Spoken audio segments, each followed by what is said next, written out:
बच्चों, स्वागत है आपका हमारे इस YouTube चैनल यूपी फिजिक्स 12 में। आपने पिछले वीडियो में देखा कि किस तरह से एक बिंदु अपने चारों तरफ जो है विद्युत क्षेत्र उत्पन्न करता है और किसी विद्युत क्षेत्र में विद्युत बल रेखाएं क्या होती हैं, इन सब को समझने के बाद आज हम उससे आगे समझेंगे कि विद्युत द्विध्रुव क्या होता है और हम दैनिक जीवन में द्विध्रुव का मतलब क्या है और उससे संबंधित जो विद्युत क्षेत्र की तीव्रता होगी उसको भी निकालना सीखेंगे। देखिए, क्लास 12th में फिजिक्स में विशेष करके जो फिजिक्स है वो मैथमेटिकल पार्ट काफी है, मतलब जो फार्मूला का डेरिवेशन वगैरह होता है वो काफी अधिक है। अतः आप लोगों को उन डेरिवेशंस की फार्मूला कोई निकालना है तो उसकी प्रैक्टिस करनी पड़ेगी। प्रैक्टिस से आप जो है अपनी फिजिक्स को और ज्यादा स्ट्रांग बना सकते हैं। एक तो आपको पूरा वीडियो देखना है, समझना है, और फिर कोई फार्मूला निकाला जा रहा है उसका तरीका सीख करके उसकी प्रैक्टिस करनी है। तो यदि आप हमारा साथ देते रहे तो निश्चित रूप से आपकी फिजिक्स में कहीं पर कोई प्रॉब्लम आने वाली नहीं है, इस बात की गारंटी है। लेकिन आपको पूरा वीडियो देखना है और समझना है। यदि कोई प्रॉब्लम है तो डिस्कस भी कर लेना है अपने साथियों के साथ और मेरे साथ भी। तो आइए शुरू करते हैं। अगला टॉपिक जो है हमारा विद्युत द्विध्रुव है। अभी तो हमने एक बिंदु आवेश के बारे में पढ़ा। ये विद्युत द्विध्रुव दो आवेशों से मिला हुआ एक निकाय होता है। ये दोनों आवेश जो हैं एक दूसरे से प्रकृति में विपरीत होते हैं, मतलब एक धनावेश होता है तो दूसरा ऋणावेश होता है, और इन दोनों आवेशों के बीच एक सूक्ष्म दूरी होती है। तो इस तरह से दो आवेशों, दो विपरीत प्रकार के आवेशों को यदि हम एक सूक्ष्म दूरी पर रखें तो हमें जो निकाय प्राप्त होगा वो जो है विद्युत द्विध्रुव कहलाएगा। और ये जो आवेश होंगे उनकी मात्राएं बराबर होंगी। यदि एक तरफ हम क्यू रख रहे हैं तो दूसरी तरफ माइनस क्यू रखेंगे, यानी मात्राएं समान होनी चाहिए और प्रकृति विपरीत होनी चाहिए। ऐसे दो आवेशों से को जब एक सूक्ष्म दूरी पर रख दिया जाए तो प्राप्त निकाय को हम विद्युत द्विध्रुव कहेंगे। बहुत आसान है। एक धनात्मक आवेश है, एक ऋणात्मक आवेश है, उसको कुछ सूक्ष्म दूरी पर रख दिया गया तो हमें जो निकाय प्राप्त हुआ उसको हम विद्युत द्विध्रुव कहते हैं। जैसे मान लिया एक हमने प्लस यहाँ पर माइनस क्यू आवेश रखा और दूसरा थोड़ी दूरी पर प्लस क्यू आवेश रख दिया, तो ये इन दो आवेशों माइनस क्यू और प्लस क्यू आवेश से बना जो निकाय है वो विद्युत द्विध्रुव कहलाता है। इससे संबंधित जो एक टर्म है, कॉन्सेप्ट है, वो है विद्युत द्विध्रुव आघूर्ण।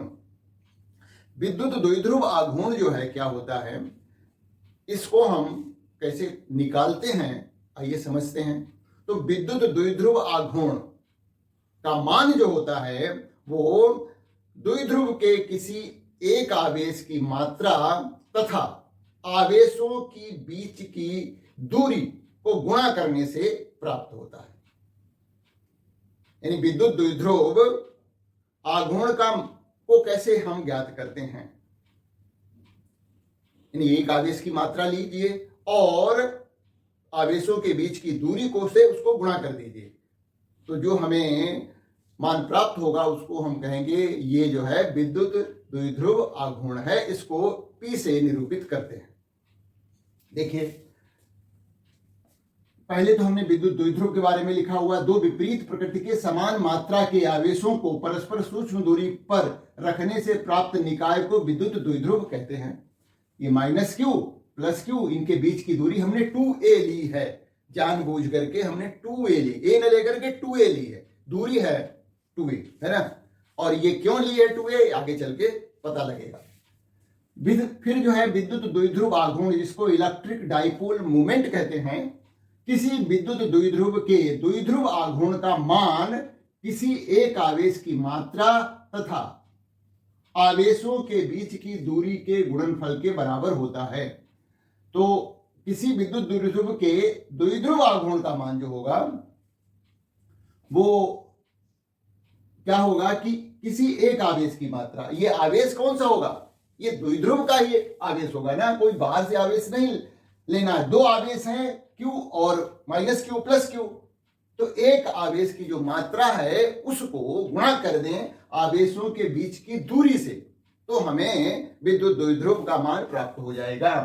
तो किसी विद्युत द्विध्रुव के द्विध्रुव आघूर्ण का मान एक आवेश की मात्रा तथा आवेशों के बीच की दूरी के गुणनफल के बराबर होता है। माना आवेशों की बीच की दूरी AB जो है वो 2a के बराबर है, तो विद्युत द्विध्रुव आघूर्ण P बराबर हो जाएगा Q गुणा 2a। यह एक सदिश राशि है। विद्युत द्विध्रुव आघूर्ण एक सदिश राशि है जिसकी दिशा ऋण आवेश से धन आवेश की ओर होती है। दोनों आवेशों के केंद्रों को मिलाइए और इस मिलाने वाली रेखा के अनुदेश ऋणात्मक आवेश से धनात्मक आवेश की तरफ विद्युत द्विध्रुव आघूर्ण की दिशा होती है। P की दिशा किस तरफ है, ऋणात्मक आवेश से धनात्मक आवेश की तरफ, ये दिशा हो गई। अब क्योंकि ये सदिश राशि है, इसका मात्रक फार्मूले से निकालना सीखिए। फार्मूला क्या है, Q गुणा 2a। 2a क्या है, दूरी है, Q आवेश है, तो आवेश का मात्रक कूलाम्ब हो गया और दूरी का मात्रक मीटर हो गया। तो विद्युत द्विध्रुव आघूर्ण का मात्रक जो है कूलाम्ब मीटर है। इसकी बीमा लिखना भी आना चाहिए, क्योंकि बीमा परीक्षा में एक दो बीमाएं जरूर लिखने को आती हैं बोर्ड की परीक्षा में, तो इसलिए हमें बीमा लिखते रहना चाहिए। साथ साथ जो हमारे जो है टर्म आएंगे उनकी सबकी बीमा भी लिखेंगे। तो अब यहां पर जैसे हमें बीमा लिखनी है तो सूत्र इसका क्या है, कूलाम्ब गुणा दूरी। कूलाम्ब को हम बीमा लिखना है, सीखिए जरा। कूलाम्ब आवेश का मात्रक है, और तो आवेश बराबर क्या होता है, देखिए P बराबर आया हमारा Q गुणा 2a। तो Q को क्या लिख सकते हैं हम, I मतलब जो हमारा विद्युत धारा है I गुणा T। T मीन्स समय, तो Q की जगह पर हमने IT लिख दिया, क्योंकि देखिए भाई I बराबर होता है Q बटे T, ये मालूम होना चाहिए। विद्युत धारा I बराबर होता है Q बटे T, तो Q बराबर हो गया I गुणा T, तो Q की जगह पर हमने IT लिख दिया, और ये हो गई दूरी। तो I का मात्रक जो है वो एम्पियर होता है, SI मात्रक। T का समय होता है, तो उसको हम T से प्रदर्शित करते हैं, दूरी को L से प्रदर्शित करते हैं। यदि इसको सिस्टमेटिक ढंग से लिखा जाए तो देखिए द्रव्यमान है नहीं, तो द्रव्यमान की घात 0 हो जाएगी। द्रव्यमान के बाद में लंबाई आती है, तो लंबाई एक बार आई है L, फिर उसके बाद T आता है, T लिख दिया, और A सबसे लास्ट में चला गया। तो ये जो है इस विद्युत द्विध्रुव आघूर्ण की बीमा हो गई। दैनिक जीवन में जो है हम कुछ हमारे यौगिक हैं, जैसे कि जल है, जल को हम H2O से लिखते हैं। तो यहाँ पर जो ये कोवेलेंट बॉन्ड बनते हैं, सहसंयोजक जो है बॉन्ड बने रहे हैं ऑक्सीजन और हाइड्रोजन के बीच में, तो जो इलेक्ट्रॉन की शेयरिंग होती है आपस में, वो इलेक्ट्रॉन जो है O की तरफ, ऑक्सीजन की तरफ शिफ्ट हो जाता है, जो शेयर्ड इलेक्ट्रॉन। तो ये वाला जो है हाइड्रोजन थोड़ा धनात्मक हो जाता है और ऑक्सीजन थोड़ा ऋणात्मक हो जाता है, मतलब डाइपोल बन जाता है। उसी तरह से HCl का अणु जो है, तो HCl में H जो है में हल्का सा धनात्मक आवेश आ जाता है और Cl माइनस हो जाता है, और ये दोनों हाइड्रोजन और Cl का जो परमाणु है वो एक दूसरे से कुछ दूरी पर स्थित होते हैं, मतलब धनात्मक और ऋणात्मक आवेशों के बीच कुछ दूरी होती है, मतलब डाइपोल बनता है। तो ये प्लस माइनस क्यों हुआ, क्योंकि जो जिन इलेक्ट्रॉनों का जो है शेयरिंग हुई थी आपस में, वो इलेक्ट्रॉन जो है क्लोरीन की तरफ थोड़ा शिफ्ट हो गए हैं, इसलिए। हालांकि इसको ज्यादा कुछ समझने की जरूरत नहीं है, फिर भी मैंने बता दिया है कि ये ऐसे द्विध्रुव बनते हैं। हमें देखिए विद्युत द्विध्रुव आघूर्ण को समझना बहुत जरूरी है। इसका काफी आगे चल के हम प्रयोग करेंगे। अभी देखिए, तो विद्युत द्विध्रुव आघूर्ण एक सदिश राशि है और किसी भी विद्युत द्विध्रुव का हम विद्युत द्विध्रुव आघूर्ण कैसे ज्ञात करते हैं वो सीख लीजिए कि P बराबर होता है Q गुणा आवेशों के बीच की दूरी। बहुत आसान है, मात्रक लिखना भी बहुत आसान है।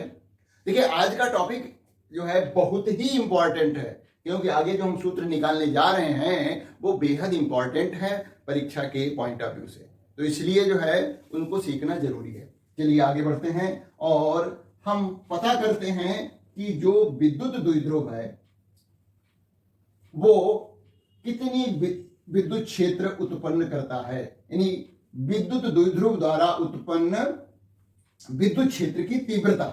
ये हेडिंग पड़ी हुई है, विद्युत द्विध्रुव के कारण विद्युत क्षेत्र की तीव्रता, electric field due to electric dipole. बहुत ही इंपॉर्टेंट है और इसके दो पार्ट हैं, दोनों पार्ट को समझिएगा। तो पहला पार्ट जो है, हम देखिए मेन हेडिंग हमारी यही है और उसका पहला पार्ट जो है हम क्या डिस्कस करने जा रहे हैं, विद्युत द्विध्रुव के कारण विद्युत क्षेत्र की तीव्रता डिस्कस करेंगे। और पहला है कि द्विध्रुव की अक्षीय रेखा पर स्थित किसी बिंदु पर विद्युत क्षेत्र की तीव्रता। पहला पार्ट है द्विध्रुव और ये विद्युत द्विध्रुव है कि अक्षीय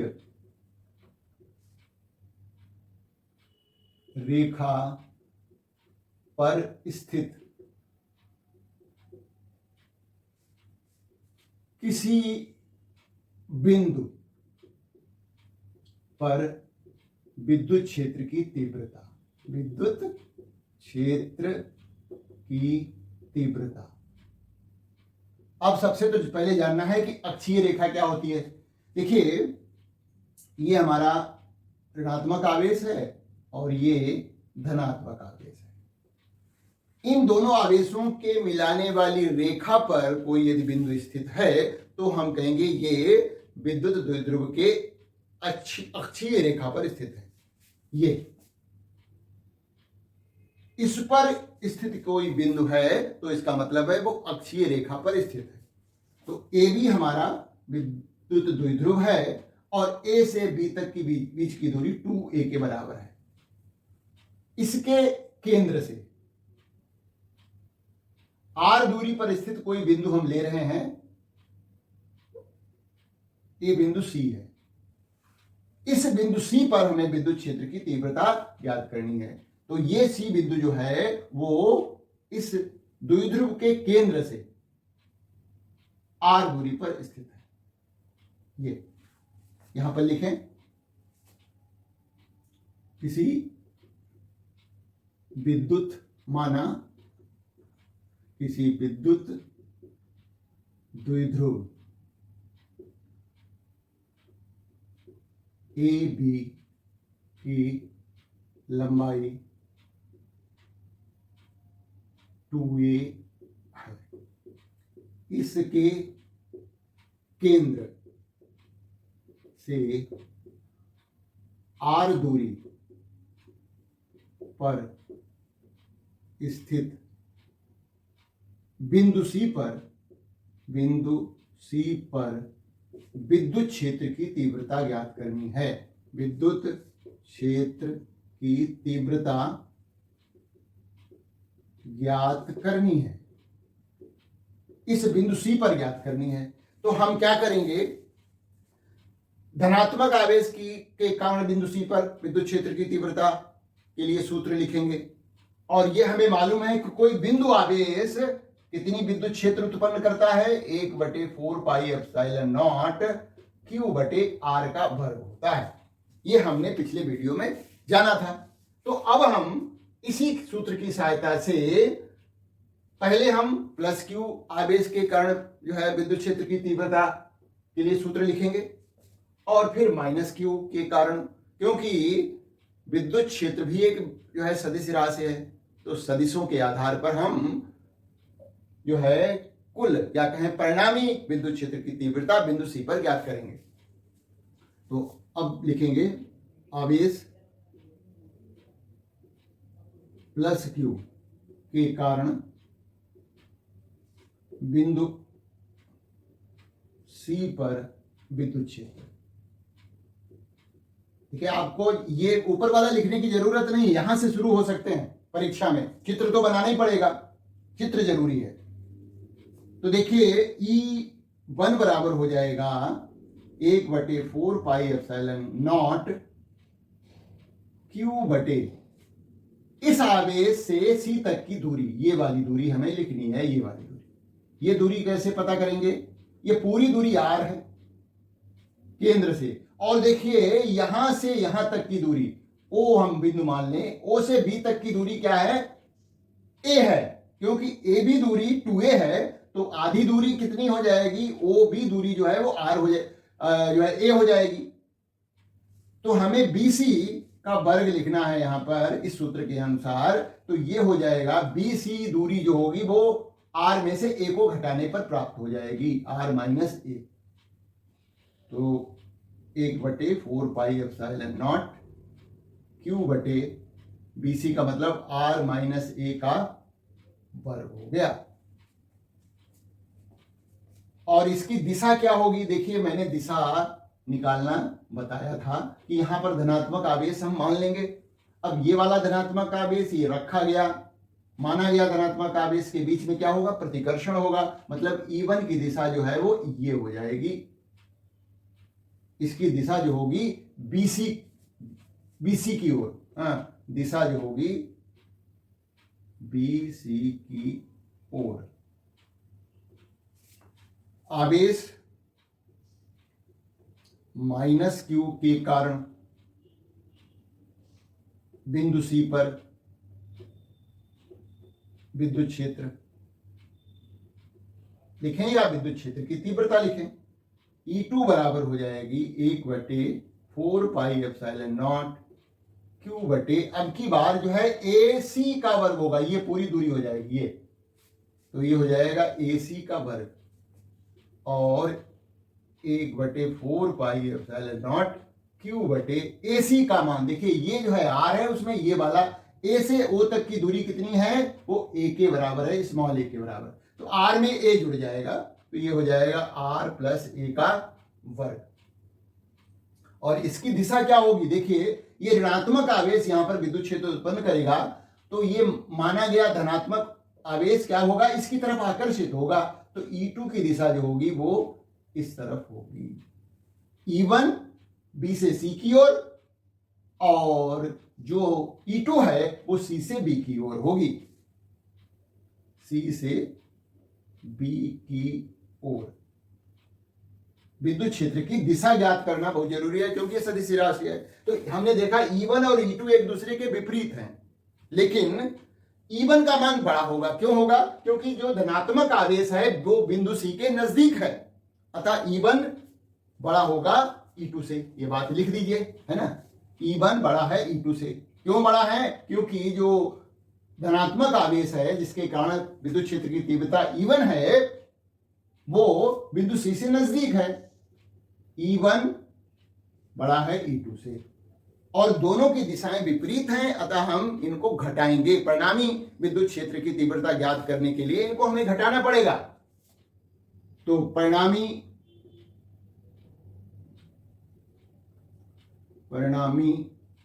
विद्युत क्षेत्र की तीव्रता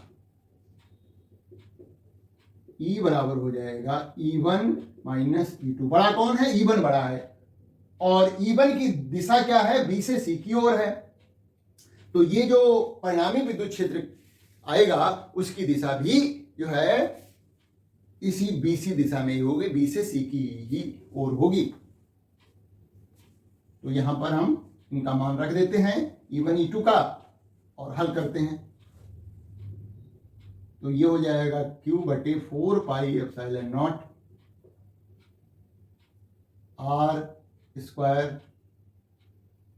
R माइनस A का होल स्क्वायर माइनस Q बटे 4πε0 R प्लस A का वर्ग।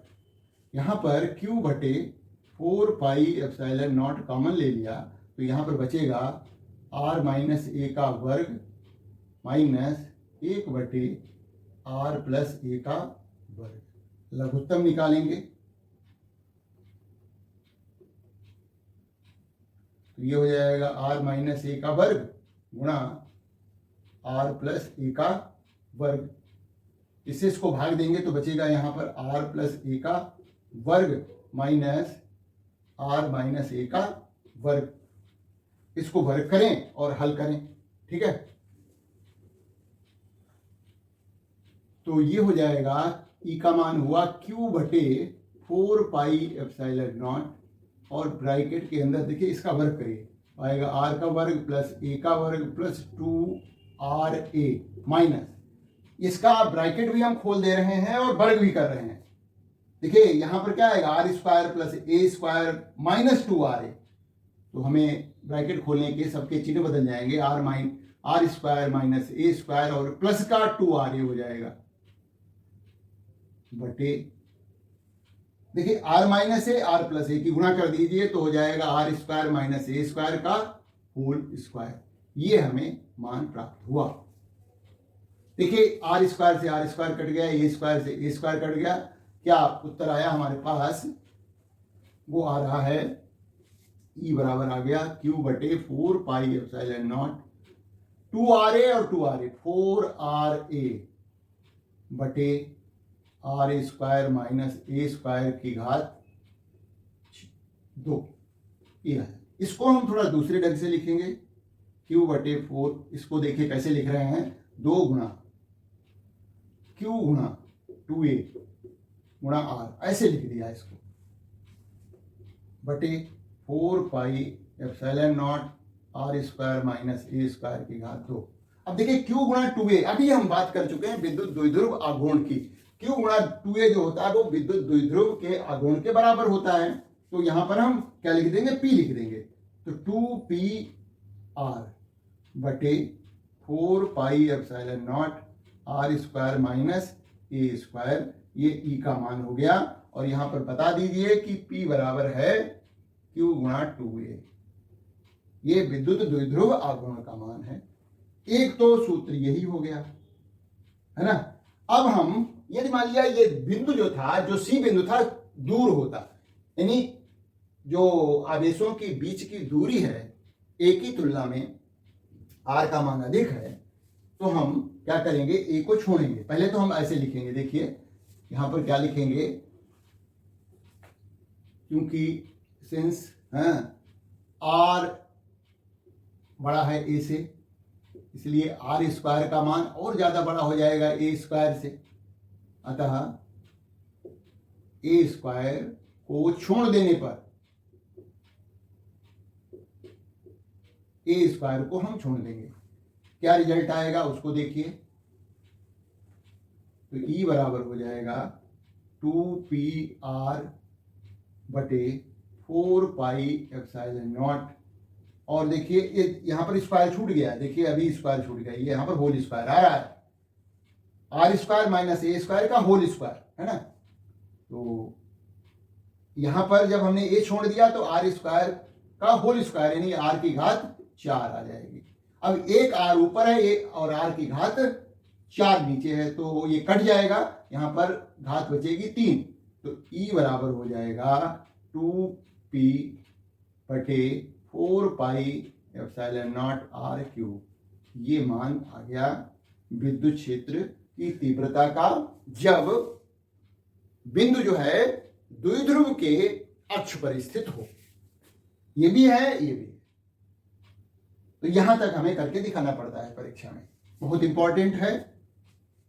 अच्छा, यदि इसको हम वेक्टर के रूप में लिखें, क्योंकि ये P भी वेक्टर है, E भी वेक्टर है ना, सदिश के रूप में लिखें, सदिश रूप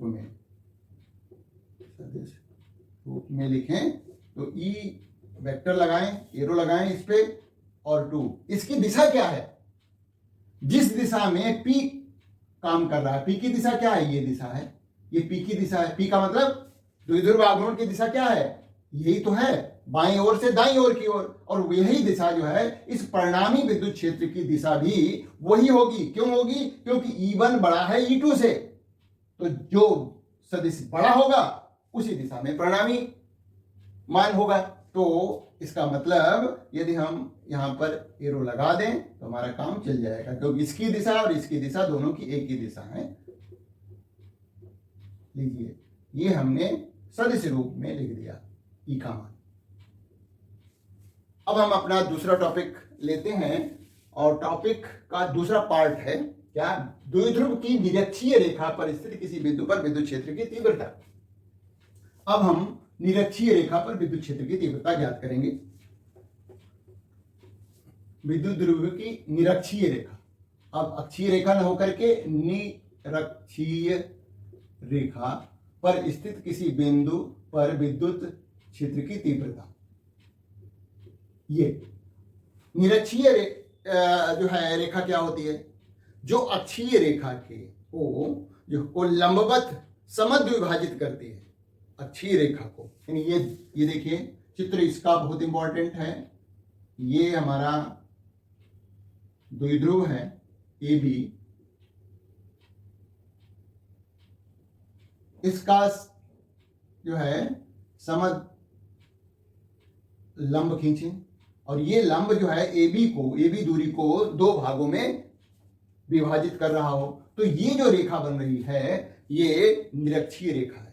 यानी अक्षीय रेखा के लंबवत समद्विभाजित करती हुई जो रेखा खींची जा रही है वो निरक्षीय रेखा है। तो यहां पर कोई बिंदु सी स्थित है अब की बार, और ये जो है ओ से दूरी इसकी भी आ रही है। ए से सी को मिलाइए और बी को भी मिला दीजिए। ये दूरियां जो है ए हैं, क्योंकि पूरी दूरी ए बी जो है 2a के बराबर है, इसीलिए इसको 2a लिया गया है, जिससे कि हम आधा आधा कर सकें, है ना।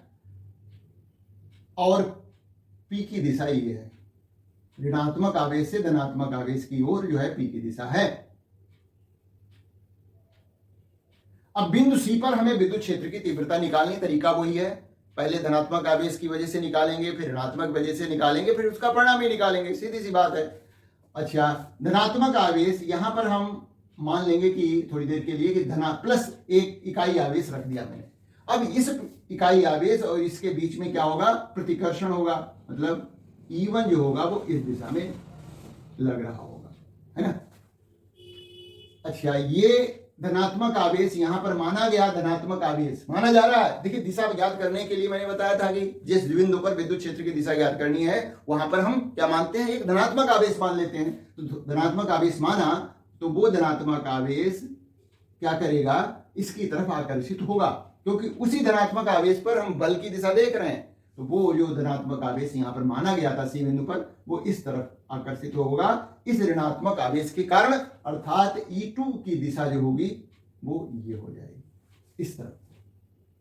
ये कोण थीटा है, ये भी थीटा है। अच्छा, अब हम सी से जाती हुई एक रेखा खींच रहे हैं जो कि इस AB के समांतर है, ठीक है। अब हम शुरू करते हैं। निरक्षीय बिंदु सी पर विद्युत क्षेत्र की तीव्रता ज्ञात करनी है, ठीक है। तो पहले हम प्लस आवेश की वजह से निकालें, आवेश प्लस Q के कारण बिंदु C पर विद्युत क्षेत्र की तीव्रता है। हम E1 बराबर हो जाएगा 1/4 पाई एप्सिलॉन नॉट Q बटे BC का वर्ग। अब BC यहां पर क्या होगा, देखिए पाइथागोरस प्रमेय लगाएंगे, BC बराबर हो जाएगा वर्गमूल R का वर्ग प्लस E का वर्ग, R का वर्ग प्लस E का वर्ग।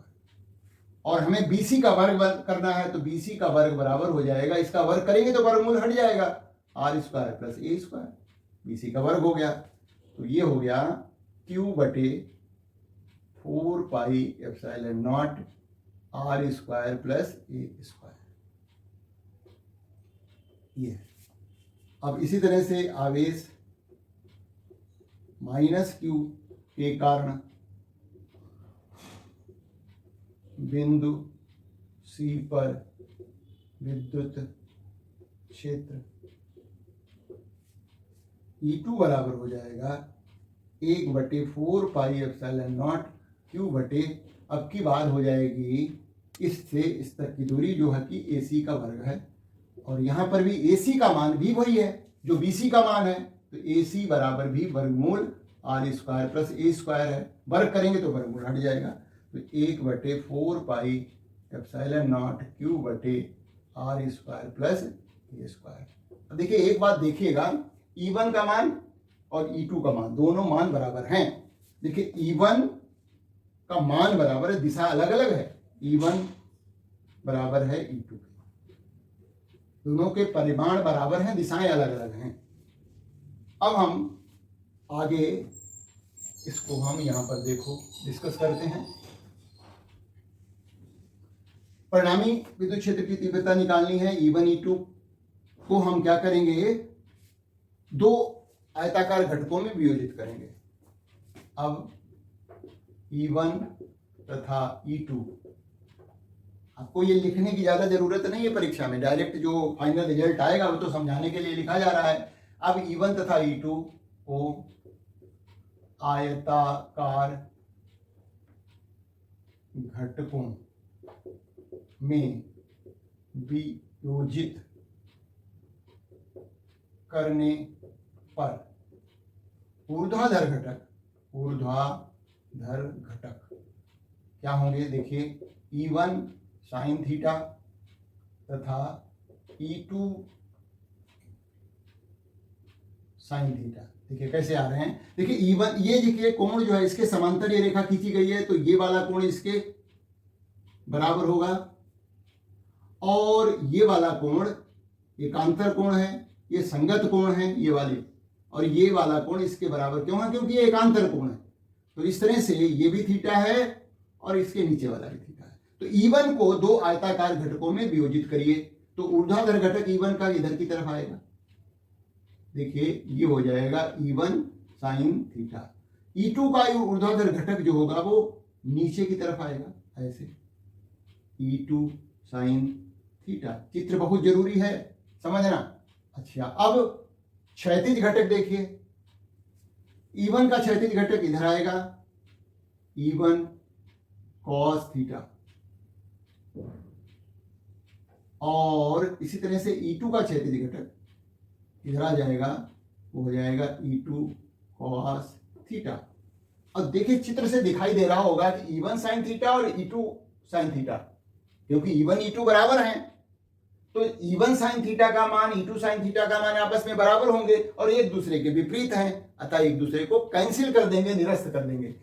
वियोजित करने पर ऊर्ध्वाधर घटक E1 और E2 एक दूसरे को निरस्त करते हैं, निरस्त कर देते हैं, क्या करते हैं, तथा क्षैतिज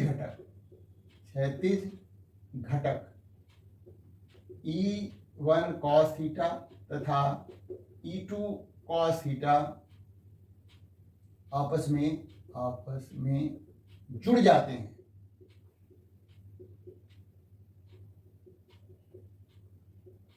क्यों जुड़ जाते हैं, क्योंकि वो एक ही दिशा में लग रहे हैं।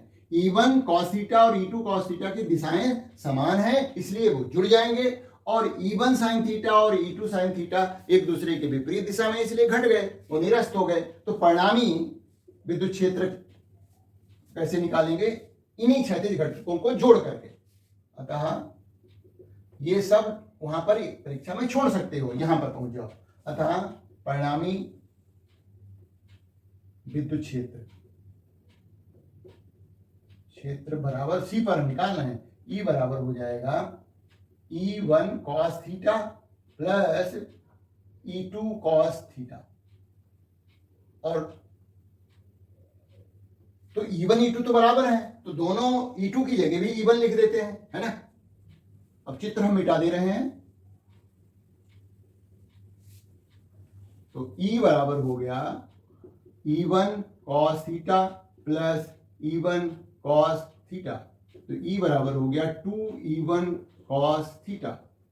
देखिए अब हम E1 का मान रख देते हैं, चित्र हमें फिर से जरूरत पड़ेगी समझने के लिए। देखिए E1 का मान तो 1/4πε0 Q/r² प्लस a² आ गया।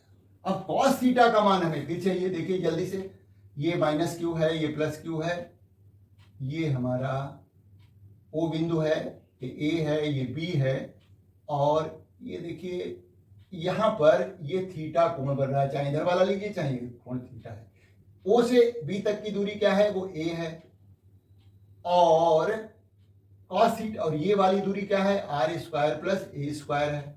तो इस चित्र से cos थीटा निकालें इस त्रिभुज से। इस त्रिभुज में देखिए cos थीटा का मान, त्रिभुज कौन सा ले रहे हैं, OBC, त्रिभुज OBC में cos थीटा इक्वल हो जाएगा आधार बटे कर्ण, a बटे वर्गमूल r का वर्ग r और प्लस a का वर्ग, ये cos थीटा। अब cos थीटा का मान यहां पर और रख दीजिए, a बटे वर्गमूल r² प्लस a²। और ये जो हम वर्गमूल लगाते हैं इसको घात के रूप में लिखें तो आ जाएगा r² प्लस a² की घात 1/2।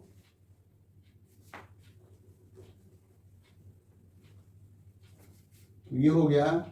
इसको हम लिख रहे हैं q गुणा 2a, ऐसे ऊपर लिख दिया, 2 इधर ले गए, 4πε0 इसकी गुणा करें। देखिए इसको हम क्या मान रहे हैं, घात 1/2।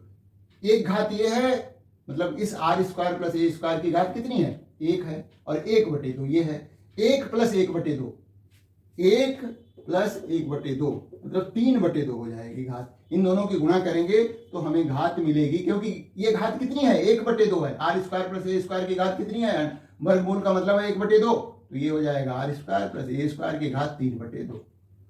तो E का मान हो गया, तो E बराबर हो गया, इसको हम P लिख देंगे, जो Q गुणा 2a बराबर P होता है 4πε0 r² प्लस a² की घात 3/2। एक मान यही हो गया।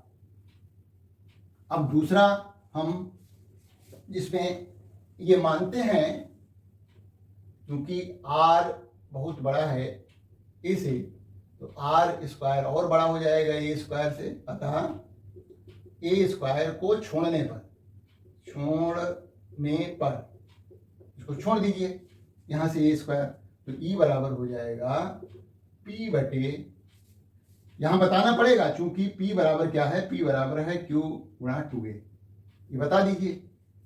तो ये हो जाएगा 4πε0 a² छोड़ दिया, बचा क्या हमारे पास, r की घात 2 गुणा 3/2, बाहर घात 3/2 थी, 2 से 2 कट गया, तो E बराबर आ गया P बटे 4πε0 r की घात 3। ये मान आ गया है बिंदु C पर। ये बिंदु C कहाँ है, निरक्षीय रेखा पर स्थित है, वहां पर विद्युत क्षेत्र की तीव्रता का मान यहां आ गया है इस बिंदु पर। और ये विद्युत क्षेत्र की तीव्रता किस तरफ लग रही है, इस तरफ को लग रही है। इसकी दिशा क्या है, इस P की दिशा के विपरीत है। P की दिशा A से B की तरफ है, जबकि यहां पर परिणामी विद्युत क्षेत्र की दिशा जो है B से A की तरफ है, मतलब इस दिशा में लग रही है। C जो E है परिणामी विद्युत क्षेत्र, उसकी दिशा P की दिशा के विपरीत है, ये ध्यान रखिएगा। अब हम इसको सदिश रूप में लिखें, यदि ये मान जो आया है, वैसे तो फाइनल रिजल्ट आ गया, तो सदिश रूप में लिख दीजिएगा। और सदिश रूप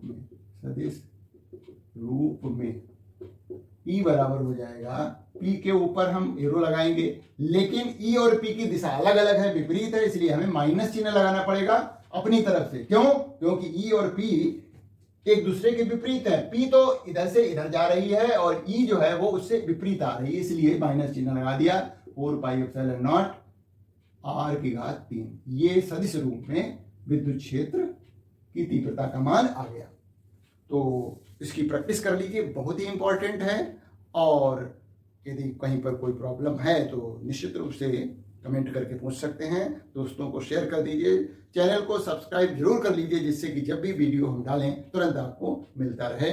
और टाइम डिवोट करके, टाइम दे करके आपको पूरा स्टडी करनी है, तभी तैयारी हो पाएगी। Thank you for watching this video.